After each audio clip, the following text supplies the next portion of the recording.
बोल साचे दरबार की।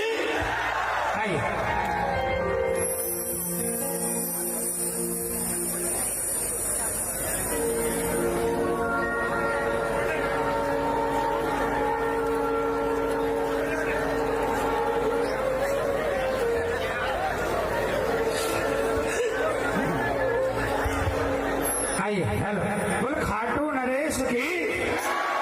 देखो मैं एक ही निवेदन करूंगा, इस भजन के बीच में कोई उठकर नहीं जाना प्रेमियों। ये भजन आपका कॉन्ट्रैक्ट बाबा से करा सकता है। आपको पता है जयपुर से लोग आए, क्यों आए भाई? 125 किलोमीटर वेले थोड़ी है लोग, खाली थोड़ी बैठे हैं। और वीकडे है, लेकिन पता है इनको मालूम है ये सबसे बड़े व्यापारी है। इनको मालूम है कि श्याम बाबा के नाम पर अगर एक रात कुर्बान करेंगे तो हमारी तो बन जाएगी, हमारी तो लॉटरी निकल जाएगी। आइए, एक ऐसा सेठ था, एक व्यापारी था, जिसका जो मकान था उसी में नीचे दुकान ऊपर घर था। सेठ को एक ही नशा था, दौलत कमाने का। नहीं बात कर बेटा, दौलत कमाने का नशा था। सुबह उतर कर आता और दिन का खाना, रात का खाना, और रात को 10 बजे 11 बजे 12 बजे का ठिकाना नहीं। व्यापार चल रहा है तो चल ही रहा है, कभी घर से निकलता ही नहीं था। बीवी बच्चे परेशान हो जाते थे, कई बार आते थे कि हमें ये परचेज करना, ये परचेज करना, ये खरीदारी करना है।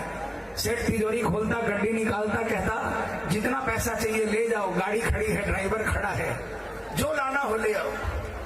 लेकिन कभी निकलता नहीं। उसके यार दोस्त आते, वो कहते यार कभी तो बाहर निकला करो, बचपन में तो तुम इतने चंचल थे, सिर्फ घूमते ही घूमते रहते थे, ना तो तुम्हारे बीवी बच्चे खुश और ना हम यार दोस्त खुश, कभी तो कहीं घूमने चलो। सेठ उनको चाय पानी पिलाकर टरका देता कि भाई देखो अभी जाओ, मुझे भी दौलत कमानी है, मुझे इसके अलावा कुछ नहीं सूझता। एक दिन बच्चों ने सोचा कि पिताजी ऐसे नहीं मानेंगे। सुबह पिताजी घर से निकले और बच्चों ने खाना पीना त्याग दिया। रात को सेठ आया, उसे पता चला कि बच्चों ने खाना पीना नहीं खाया, सो गए। सेठ को अपने दौलत से प्यार था, लेकिन बच्चों से भी प्यार था। और बच्चों के प्यार के आगे उसने हार मानी। बच्चों को उठाया, ए भाई हेलो हेलो,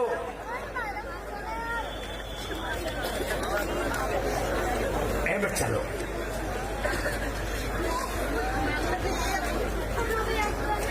बच्चों को उठाकर कहा कि आप लोग खाना खाओ, जहां बोलोगे वो चलूंगा। बच्चे खुश हो गए। दूसरे दिन यार दोस्तों को बुलाया गया। 3 दिन की छुट्टी थी। उन्होंने प्रोग्राम बनाया कि एक बड़ी सी लग्जरी बस मंगाएंगे। खाटू श्याम जी, सालासर जी, रानी सती दादी, मेहंदीपुर बालाजी महाराज और राजस्थान के जितने भी मंदिर देवरा है सबके दर्शन करके आएंगे। तय समय पर बस आई, सब लोग बस में बैठ गए और निकल पड़े। बस में भजन बज रहे थे, कोई नाच रहा है, कोई कूद रहा है, कोई ताली बजा रहा है, कोई भजन गा रहा है। सेठ मोबाइल पर व्यापार कर रहा है। खाटू पहुंच गए, बस से उतरकर होटल में गए, नहा धोकर नीचे उतरे। कोई चूरमा खरीद रहा है, कोई मेवा खरीद रहा है, कोई पेड़ा खरीद रहा है, कोई इतर खरीद रहा है, कोई माला खरीद रहा है, कोई निशान खरीद रहा है, कोई चंग बजा रहा है, कोई जयकार लगा रहा है। सेठ रास्ते भर मोबाइल में ये खरीदा, ये बेचा, ये बेचा, ये खरीदा करते हुए बाबा के मंदिर की पहली सीढ़ी तक पहुंचा। और जो ही पहली सीढ़ी पर कदम रखने लगा, सेठ की पत्नी को गुस्सा आ गया, झपट्टा मारकर मोबाइल खींच लिया। अरे कम से कम अब तो शर्म करो, बाबा का दरबार आ गया। सेठ कसमसा कर रह गया, कुछ कर नहीं सका। पहली सीढ़ी पर कदम रखा और जो ही पहली सीढ़ी पर कदम रखा, सेठ को एक झटका सा लगा, जैसे कोई करंट का झटका लगता हो। आपने भी महसूस किया होगा कभी, जब पहली बार गए खाटू वाले के दरबार में। एक एक सीढ़ी पर चढ़ता गया, सेठ बदलता गया। और जो ही 13वीं सीढ़ी पर पहुंचा, सेठ पूरी तरह बदल गया। बाबा को देखा तो देखते रह गया, टकटकी लगाकर जड़मूल होकर खड़ा हो गया। 10 मिनट हो गए, मंदिर खाली था। परिवार वालों ने 2-2, 3-3 बार दर्शन कर लिए। सेठ हिलने को तैयार नहीं। सेठ की आंखों में आंसुओं का सैलाब उतर रहा था।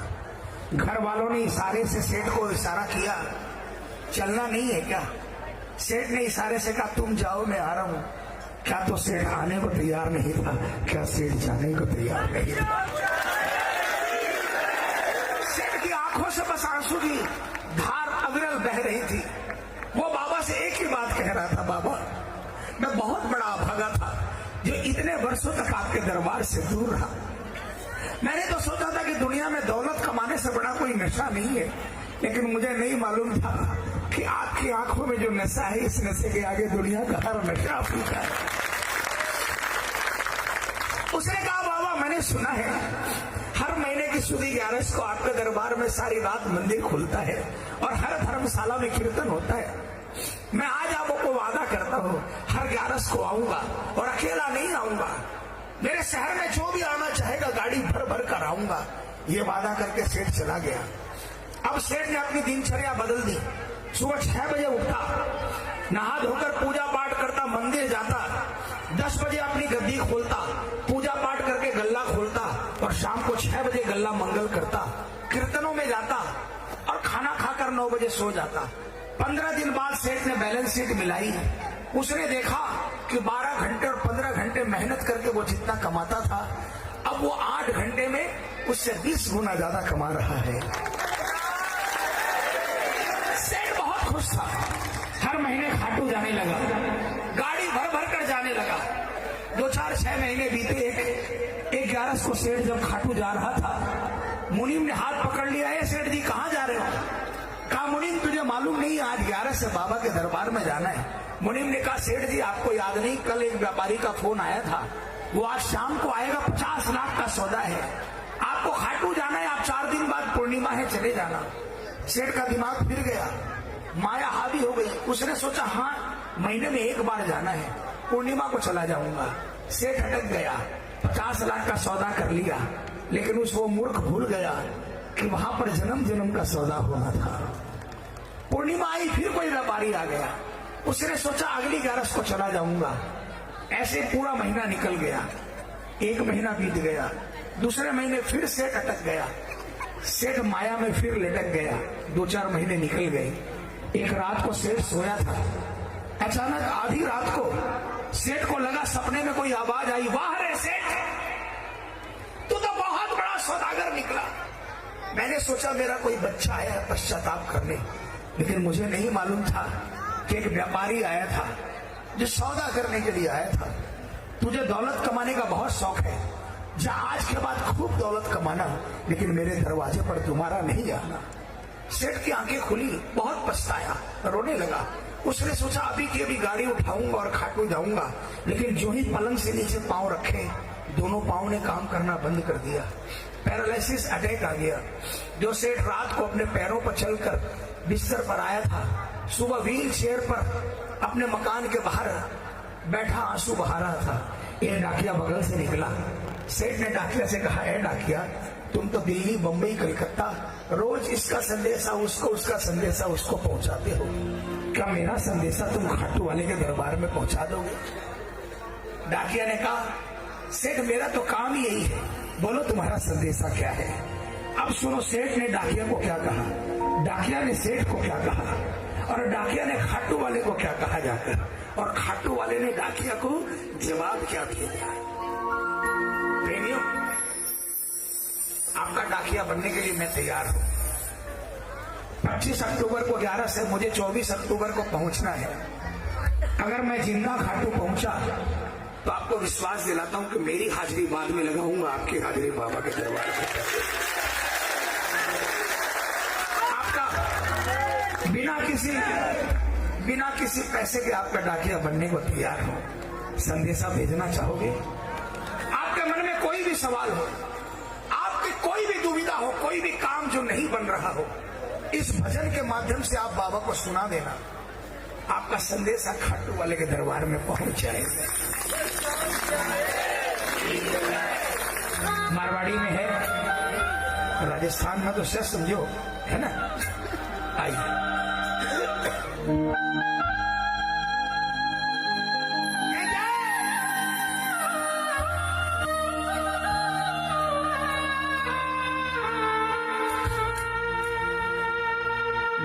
डाकिया जा रे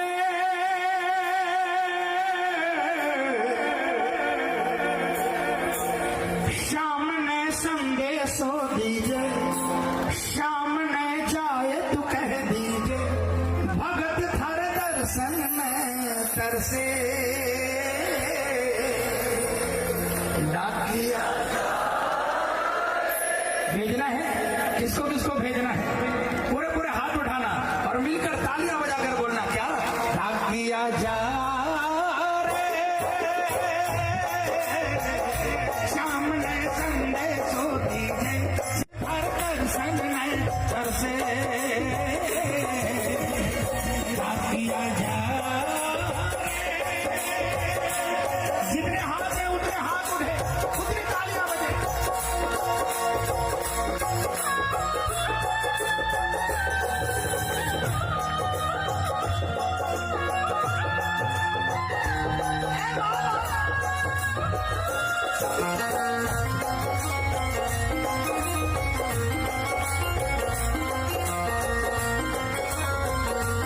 तालियों की आवाज सुनाओ बाबू सुन बाबू जिसकी तालियों की आवाज सुनाई पड़े उसका संदेश का सुनना पड़ेगा डाकिया ने कहा से चला तो जाओ लेकिन कौन सा गाँव थारो शाम बसो है इतनो माने बता दे सेवक रे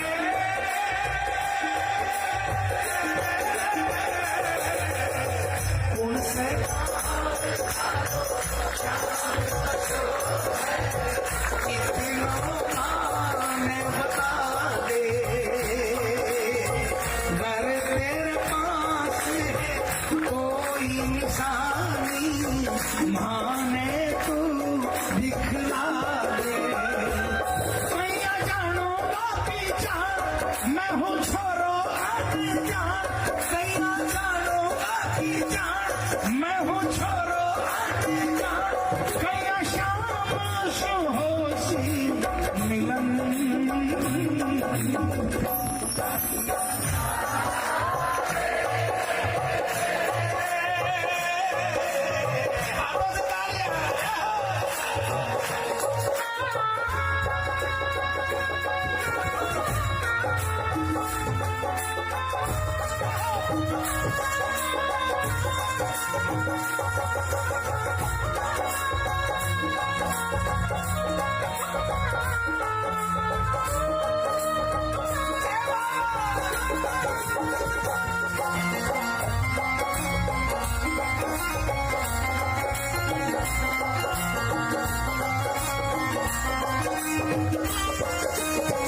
किसको किसको ठिकाना पता है खाटू वाले तालियां बजाकर सुनाओ बाबा सेठ ने क्या ठिकाना बताया खाटू में है श्याम जी को मंदिर शिखर ध्वजा लहरावे डाकिया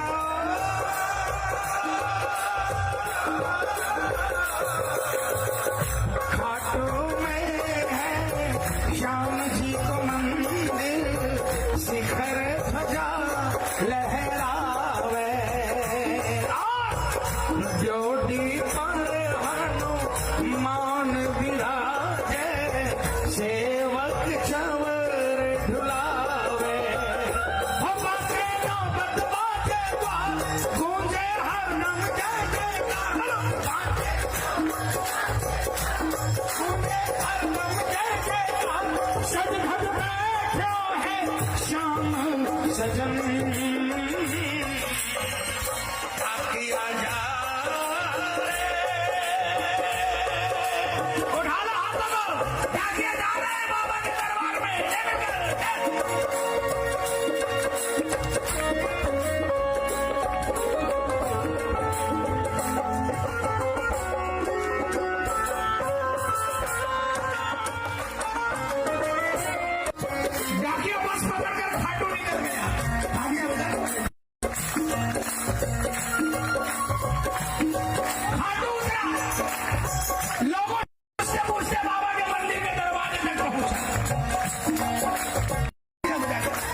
संदेशो।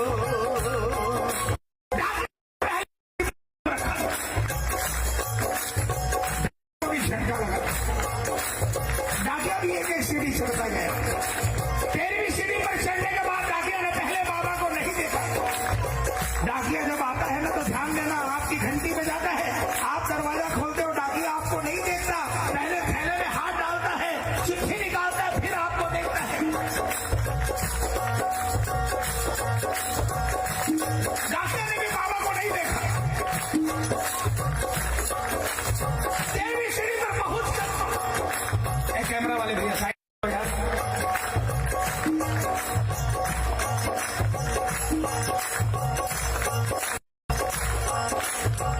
13वीं सीढ़ी पर पहुंचकर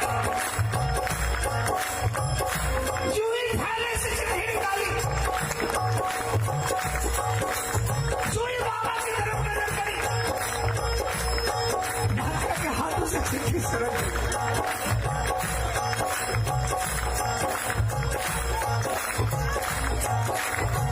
बन बैठो कद शाम दीवानो, सुनायो अंदेशो।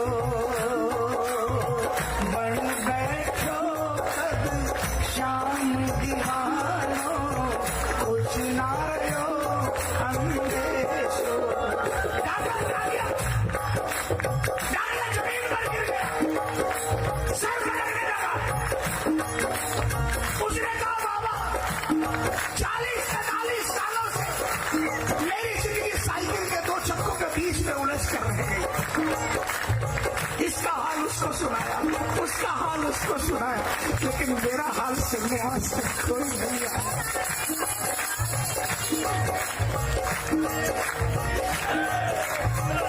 कहा बाबा भला उस सेठ का जिसने आपके दरबार में मुझे भेज दिया। कहा बाबा 2-3 महीने बाद मेरा रिटायरमेंट है, लेकिन मैं अब डाक्टर की नौकरी नहीं करना चाहता। मैं अब आपका दरबार छोड़कर नहीं जाना चाहता। मुझे अपनी सेवा रखो, मुझे कुछ नहीं चाहिए। दिन में आपके भोग की आधी रोटी और रात को आपके की आधी मिल जाएगी, उसी में मैं आपके और आपके भक्तों की सेवा करूंगा। इतने में डाकिया को लगा कि कोई आवाज आई है। अरे पगले, तुझे वापिस भेजने के लिए थोड़ी बुलाया, तुझे कहीं नहीं जाने दूंगा मेरी सेवा छोड़कर। बस मेरा एक छोटा सा काम कर देगा, जिस सेठ का आया उसका जवाब देकर आ जाएगा। डाकिया सिर पीटने लगा, मारे मेरी किस्मत, क्या तो केवल के भाग दे। जब भवसागर पार कराने वाले ने कहा था कि मुझे गंगा पार करा दे, क्या कुछ गरीब के भाग है। दुनिया का काम बनाने वाले कह रहे हैं मेरा काम बच गया।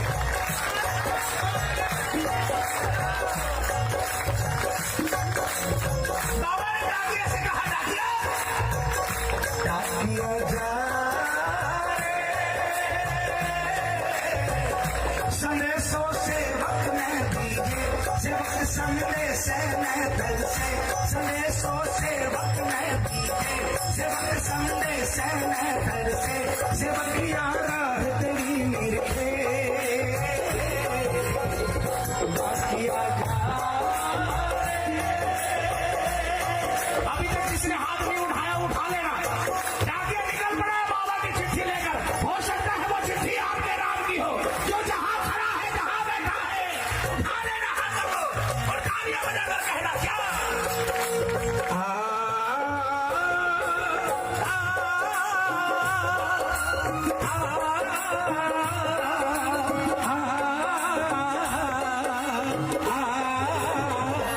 चिट्ठी आई है, चिट्ठी आई। अरे जोर से बोलना।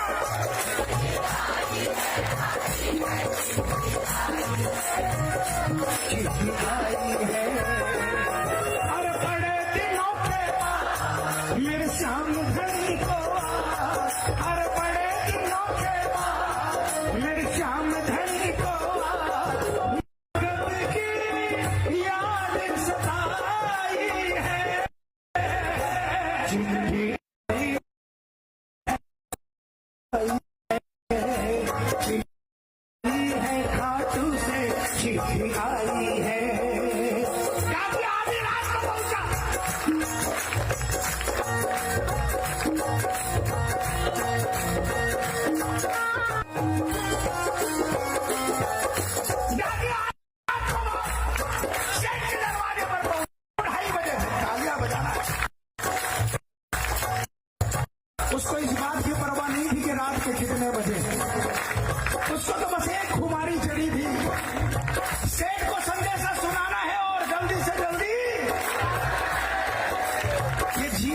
राम शरण में बिताना है। डाकिया ने घंटी बजाई। सेठ के घर में उस दिन रात को कोई नहीं था, सेठ अकेला था। अचानक नींद खुली, कौन आया? अचानक याद आया, अरे डाकिया आया है, मेरे बाबा का संदेशा लाया है। उसने जल्दी से उठना चाहा, वो भूल गया कि उसके पांव काम नहीं करते। घसीट घसीट कर वो किसी तरह बेड के किनारे पहुंचा, व्हील चेयर पर किसी तरह बैठा और धक्का देते देते दरवाजे तक पहुंचा। तब तक डाकिया ने 8-10 बार घंटी दबाई थी। डाकिया बजाना सेठ दरवाजे पर पहुंचा, हैंडल पर हाथ रखा, दबाने की कोशिश की, हैंडल टच से मस नहीं हुआ। 1 बार, 2 बार, 5 बार, 10 बार, 20 बार, 15-20 मिनट हो गए, दरवाजा नहीं खुला। बाहर से डाकिया घंटी बजा रहा है, अंदर से हैंडल पर अपने जोर आजमाइश कर रहा है। आग बाहर भी लगी है, आग अंदर भी लगी है। बाहर आग इस बात की लगी है कि जल्दी से जल्दी संदेशा देकर बाबा के पास पहुंचना है, और अंदर आग इस बात की लगी है कि जल्दी से जल्दी खाटू वाले का संदेशा सुनना है।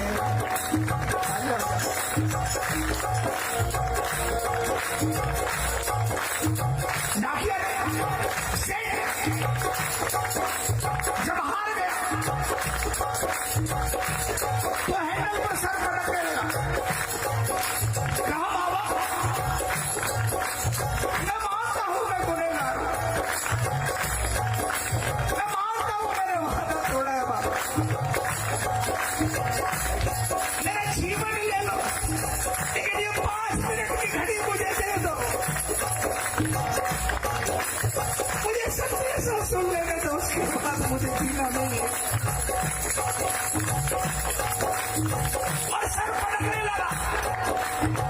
अचानक सेठ ने हैंडल पर दोनों हाथ रखे और पूरी ताकत लगाकर एक जयकार लगाई, हारे जय सारेगी। चमत्कार हुआ, व्हील चेयर नीचे चलेगी, दरवाजा खुल गया, सेठ अपने पांव पर खड़ा हो गया।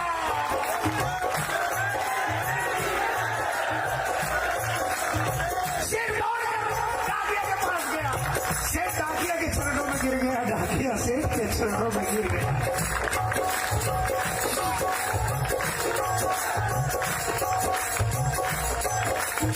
दो मिनट बाद डाकिया ने पहले से चिट्ठी निकाली, सेठ को थमाने लगा। सेठ दूर हो गया, मैं पापी, मैं इसको हाथ नहीं लगाऊंगा, मेरे बाबा का संदेशा है, आप ही सुनाओ बाबा ने क्या कहा। डाकिया ने बाबा का संदेशा सुनाया। बाबा ने सेठ को क्या कहा, यह संदेशा सिर्फ सेठ के लिए नहीं था, हम सब के लिए है। उठा लेना हाथों को और हो सके संदेशे पर अमल कर। क्या कहा बाबा ने?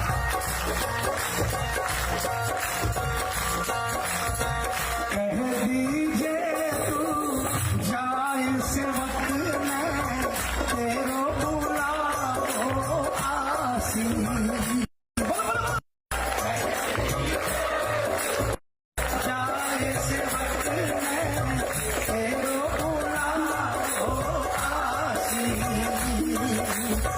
सबकी आस पुरानी तो तू कहिया रह जासी। सबकी आस पुरानी तो तू कहिया रह जासी। हो तेरी सारी जानो बात कर सुमन की आस, तेरी सारी जानो बात पूरी कर सुमन की आस, पर बढ़ा मेरे खानी।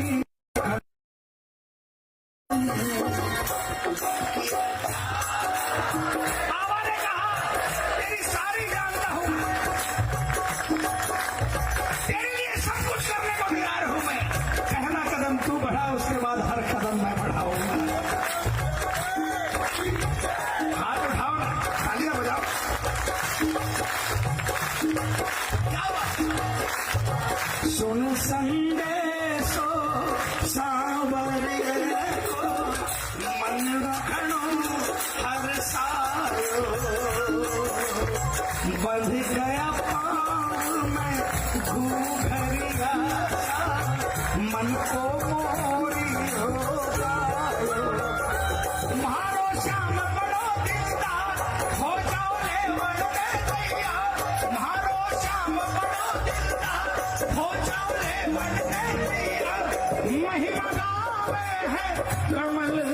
संग डाकिया शाम ने संदेशो दी दे शाम ने जाए कह दी भगत धर दर्शन में तरसे डाकिया जा